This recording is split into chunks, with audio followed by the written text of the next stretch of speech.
तेजस शाह भी हमारी पैनल पर जुड़ गए हैं, आइए उनका स्वागत करते हैं। गुड मॉर्निंग तेजस, बताइए opening trade, stock specific recommendations, बाजार की मजबूत शुरुआत पर आपकी तरफ से क्या होंगे? गुड मॉर्निंग आपको और सभी दर्शकों को मेरा नमस्कार। निफ्टी की हम बात करें तो आज गैप अप ओपनिंग हुआ और बैंक निफ्टी भी काफ़ी स्ट्रांग है। तो मेरी जो पहली पिक है वो बैंक निफ्टी से बैंकिंग पैक से है। थोड़ा मार्केट गैप अप हुआ है तो एक हल्के से डिप में खरीदारी करिए। बैंक ऑफ बड़ौदा मेरा टॉप पिक है। स्टॉक काफ़ी अप ट्रेंड में चल रहा है और जो शॉर्ट टर्म मूविंग एवरेज है उसके ऊपर ट्रेड कर रहा है। आज 200 दिन की मूविंग एवरेज को भी सरपास कर दिया है। तो एक माइनर डिप 230 से लेके 232 will be ideal level to go long in this stock with stop loss below 222। इसका पहला लक्ष्य रहेगा 242 का और दूसरा लक्ष्य रहेगा 251 का। और दूसरा जो मेरा स्टॉक है वो एशियन पेंट लिमिटेड है।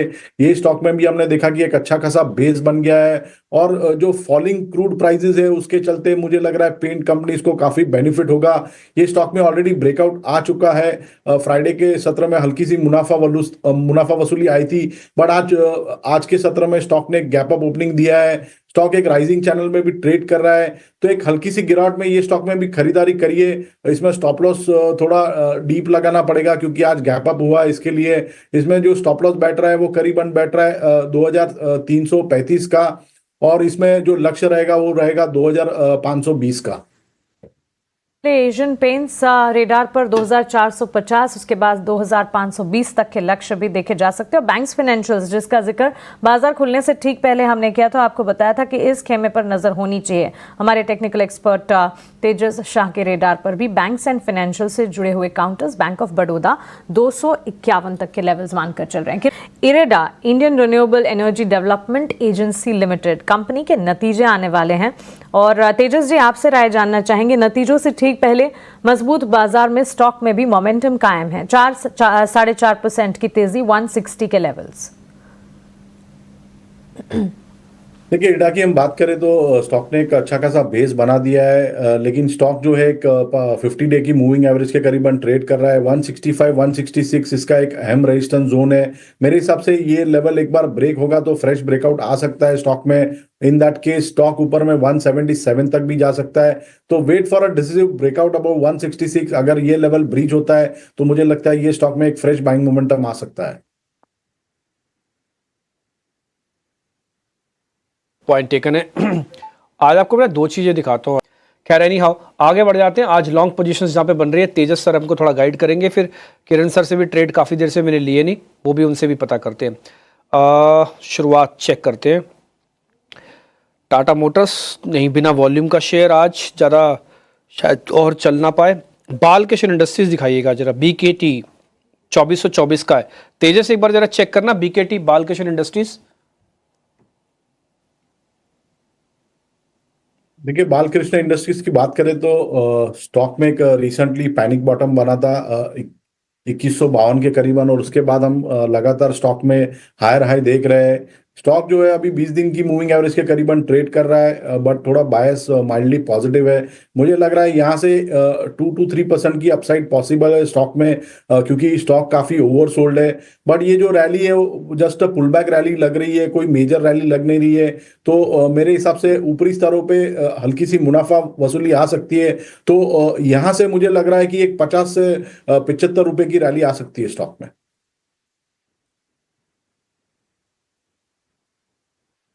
13.5% टूट गया इंडिया विक्स आज, अब ये 17 पे ही आ गया सीधा। आपको 1600 अंकों की मजबूती के साथ सेंसेक्स में 76,654 के लेवल्स पर कामकाज हम देख रहे हैं।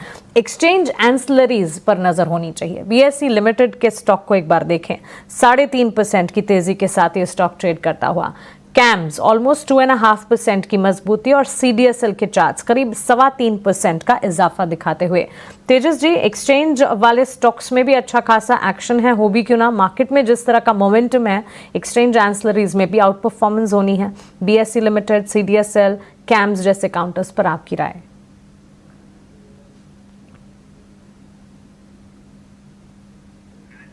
कैम्स की हम बात करें तो कैम्स में भी एक अच्छा खासा बेस बन गया है, और पिछले हम देखेंगे तो अगर डेली चार्ट देखेंगे तो 10-15 दिन में काफी एक अच्छा कंसोलिडेशन हो गया है। आज स्टॉक ने एक फ्रेश स्ट्रेंथ दिखाई है, 50 दिन की मूविंग एवरेज को सरपास किया और गैप अप ओपनिंग किया है स्टॉक ने। चार्ट स्ट्रक्चर थोड़ा पॉजिटिव है, यहाँ से मुझे लग रहा है एक स्टॉक रैली कर सकता है और ऊपर में 3900 से 3950 तक जा सकता है। तो किसी के पास अगर लॉन्ग पोजीशन है या तो कोई ऐड करना चाहता है तो डेफिनेटली इसमें करंट भाव पे या डिप में खरीदारी कर सकते हैं। 3640 का स्टॉप लॉस रहेगा और इसमें लक्ष्य रहेगा 3950 तक के। और बीएससी की हम बात करें तो बीएससी का भी चार्ट स्ट्रक्चर जो है वो काफी रॉक सॉलिड है। स्टॉक ने आज फ्रेश ब्रेकआउट दिया है, प्रीवियस जो स्विंग हाई था 5800 के करीबन वो भी सरपास हो गया है। तो डेफिनेटली यहां से मुझे लग रहा है जो ये अपमूव है वो बरकरार रह सकती है और ऊपर में जो है मुझे लग रहा है 6000 से लेके 6100 तक के लेवल आ सकते हैं। तो definitely it's a good by at current levels. और किसी के पास अगर लॉन्ग पोजीशन है तो वो भी होल्ड कर सकते हैं with a stop loss below 5700 for a target of 6000 to 6100 on the higher side. Limited पर ये एक टेक बनता हुआ MCX, CDSL, कैम्स, ये सारे के सारे प्लेयर्स इस सेगमेंट पर ओवरऑल एक नज़र होनी चाहिए। 6100 तक के टारगेट्स, 3.5% की तेजी है BSL लिमिटेड में, 6100 तक के जाता हुआ नजर आ सकता है। मार्केट ट्रेंड के चार्ट पर एक नजर होनी चाहिए और साथ ही एम्बर एंटरप्राइजेस, दोनों स्टॉक्स में जबरदस्त मजबूती देखने को मिल रही है। करीब 3-3.5% की तेजी पर ट्रेंड और साथ ही एम्बर एंटरप्राइजेस 6% की तेजी दिखाते हुए। तेजस जी, आपकी राय दोनों स्टॉक्स पर? देखिए, ट्रेंड की बात करें तो ट्रेंड में हमने जो है एक 7 अप्रैल को एक शार्प सेल ऑफ देखा था, that was also with volumes, और उसके बाद स्टॉक थोड़ा साइडवेज हो गया है। स्टॉक मेरे हिसाब से अभी रेजिस्टेंस के करीबन ट्रेड कर रहा है। जो इसका जो इमीडिएट बेस पे रेजिस्टेंस है वो करीबन 5100 के करीबन है।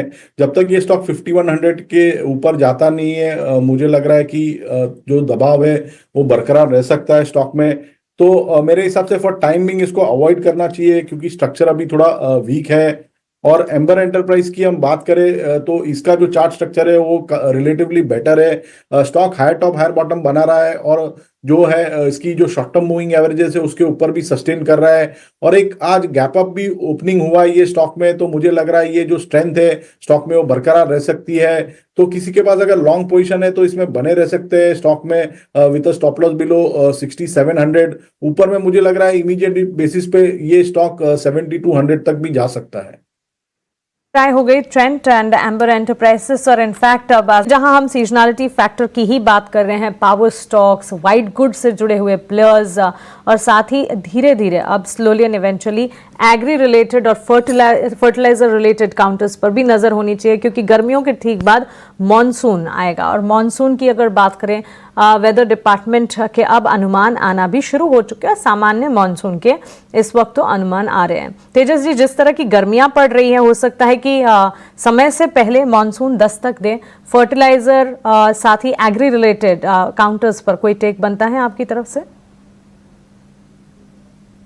तो देखिए, फर्टिलाइजर स्पेस में जो चंबल फर्टिलाइजर है टेक्निकली काफी स्ट्रांग स्टॉक है और एक राइजिंग चैनल में ट्रेड कर रहा है। आज भी इसने एक नया ऑल टाइम हाई बनाया है स्टॉक ने। मुझे लग रहा है ये स्टॉक में अभी भी जो जूस है वो बाकी है। तो अगर इस स्टॉक में कोई हल्की सी डिप आती है मेरे हिसाब से अगर 625 630 के करीबन, तो इसमें डेफिनेटली बाई करना चाहिए पोजिशनली और ट्रेडिंग के लिहाज से भी। और स्टॉप लॉस लगाना चाहिए 610 के करीबन। मुझे लग रहा है आने वाले दिनों में ये स्टॉक ऊपर में 675 से लेके 695 तक जा सकता है। तो बाय एंड डिप्स की रणनीति रखनी चाहिए चंबल फर्टिलाइजर में। में खरीदारी के मौके ढूंढे और इस वक्त भी अपॉर्चुनिटी देता हुआ Chambal fertiliser. Seasonality factor buy on dips का कैंडिडेट 694 इमीडिएट लेवल्स नजर आ सकते हैं। वक्त वक्त पर इसे रिव्यू भी करते रहेंगे क्योंकि यहां से एक मूव जो है वो डेवलप होता हुआ इस पूरे के पूरे स्पेस में जरूर नजर आएगा। इस बीच आपको बता दें एक्जिस्टिंग पोजीशंस को बरकरार रखना है। चंदन जी, बहुत शुक्रिया आपका हमारे साथ जुड़ने के लिए और बाजार पर अपना टेक साथ ही स्टॉक्स पर अपनी रणनीति हमारे साथ शेयर करने के लिए। Thank you so much. Have a nice day to you. बाजार में धुआंधार तेजी का माहौल और आइए 10 के बाजार की शुरुआत करते हैं हेडलाइंस के साथ।